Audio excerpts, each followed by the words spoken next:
3000 caballeros y miles de peones.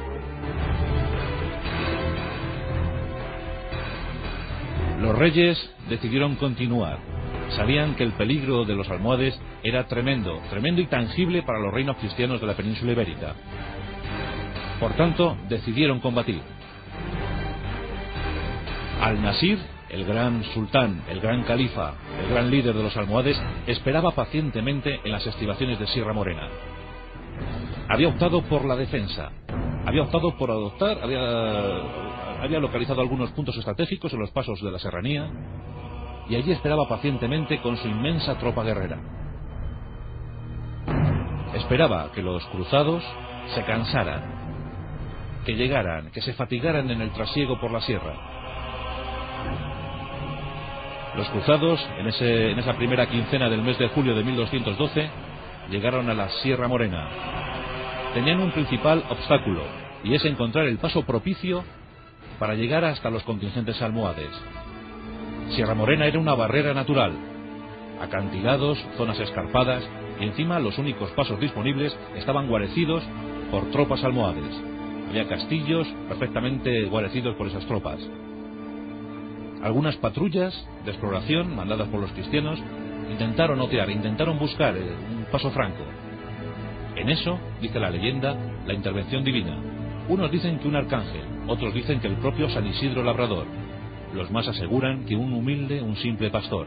Pero ese humilde pastor encontró a las tropas cristianas y les dijo que él sabía de un paso, que él sabía de un lugar.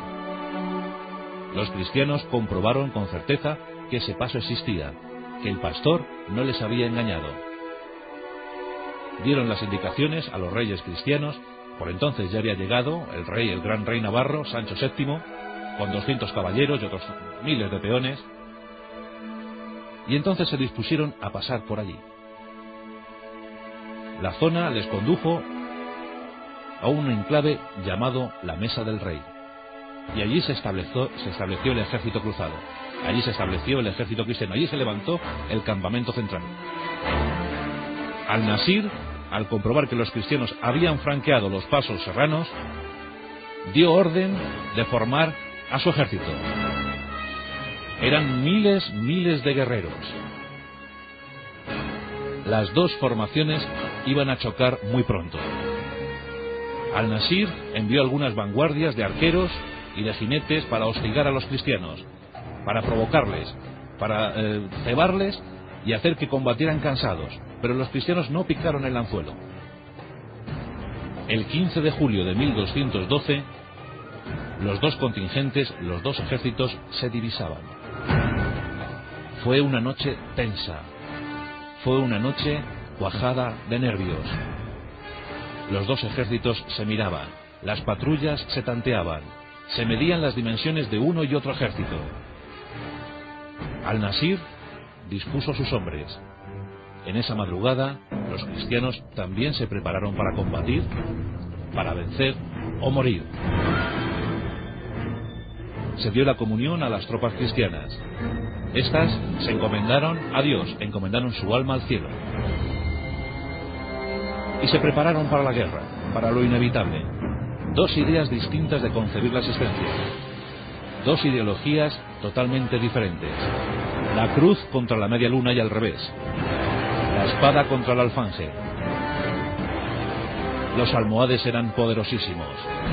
Se podía ver sobre el terreno la inmensa tienda de campaña de Al-Nasir, del califa Al-Nasir. Era una tienda roja, muy vistosa, orgullosa. No se tenía que esconder de nadie. Estaba rodeada por una suerte de fortificaciones, empalizadas, cadenas y lo principal, la temible Guardia Negra. La Guardia Negra eran hombres absolutamente fanáticos, hombres dispuestos a morir por el Islam, dispuestos a morir por el califa Al-Nasir. Ataban sus piernas y se incrustaban literalmente en el terreno, haciendo ver que ellos vencerían o morirían, pero que nunca retrocederían. La Guardia Negra. La siguiente fila la constituía la tropa de élite almohade. Eran una tercera fila de ataque. La segunda, el gran grupo de ejército almohade. Eran tropas muy heterogéneas, provenientes de gran parte del imperio almohade, de los diferentes puntos, muchos del Magreb, otros incluso andalusíes. Esos eran la segunda línea, y en la primera, la de choque, se situaban pues los más absolutos fanáticos del Islam, los que entendían la guerra como una auténtica cruzada santa contra los infieles cristianos. Eran tropas ligeras, poco útiles, pero sí en cambio servían pues para sortear peligros, para intentar desconcentrar a los cristianos, para descabalgarles. Era una idea muy bien trazada. Además, la caballería ligera musulmana era muy potente, los camelleros también estaban dispuestos, los arqueros, los honderos. Tenían pocas defensas corporales, pero sí en cambio gran acometividad en cuanto a lanzar dardos, saetas, flechas, piedras. Eran muy buenos soldados. Los cristianos también dispusieron su formación guerrera. Eran 3 filas. En la primera, el cuerpo central lo ocupaba la caballería castellana. El flanco izquierdo lo tomaba Pedro II de Aragón y sus nobles aragoneses. El flanco derecho era para los navarros de Sancho VII. En la retaguardia se situaba una fila de milicias castellanas que asistían a un flanco y a otro. También en esa retaguardia una tercera fila estaba formada e integrada por las órdenes militares. El primero en dar la orden de combatir fue Alfonso VIII. Ordenó a su caballería pesada lanzar un despiadado ataque.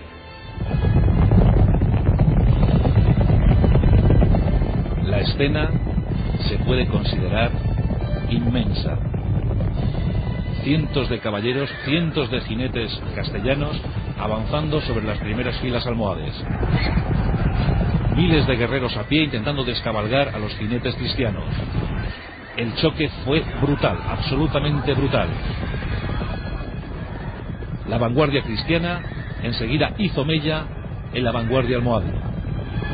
Empezaron a internarse, pero efectivamente Al-Nasir había dado con la clave. Las tropas ligeras almohades empezaron a desorganizar el ataque cristiano. Pronto, cada caballero, cada montura, se vio envuelta por 3 o 4 infantes musulmanes. Descabalgaban a los jinetes cristianos, les masacraban con sus alfanjes, les degollaban. La cometividad de los cristianos estaba a punto de ser cuestionada. Algunos empezaron a retroceder, comenzaron a retroceder. En eso, Al-Nasir ordenó la contraofensiva. La segunda línea almohade se lanzó a un ataque desesperado. Era el ejército propiamente dicho de los almohades. Los arqueros llenaron el cielo con sus flechas. Los honderos impactaban sus piedras contra las armaduras de los cristianos. Durante minutos la batalla estuvo indecisa. Cientos de cadáveres, miles de cadáveres cubrían el campo de batalla. Alfonso VIII empezó a mirar con temor lo que estaba ocurriendo. Sus hombres retrocedían. Algo había que hacer. Era el momento decisivo. Algo había que hacer. Al-Nasir, confiando ya en la victoria, ordenó a su tercera fila, a la tropa de élite almohade, lanzar el último y definitivo ataque.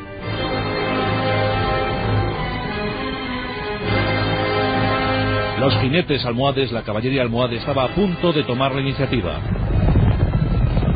Los castellanos, los aragoneses, los navarros estaban retrocediendo.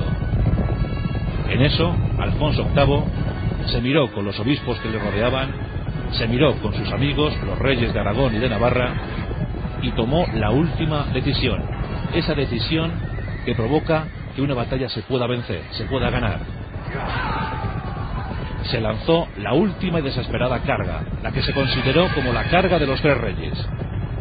Pedro II, Alfonso VIII y Sancho VII se pusieron al frente de sus hombres.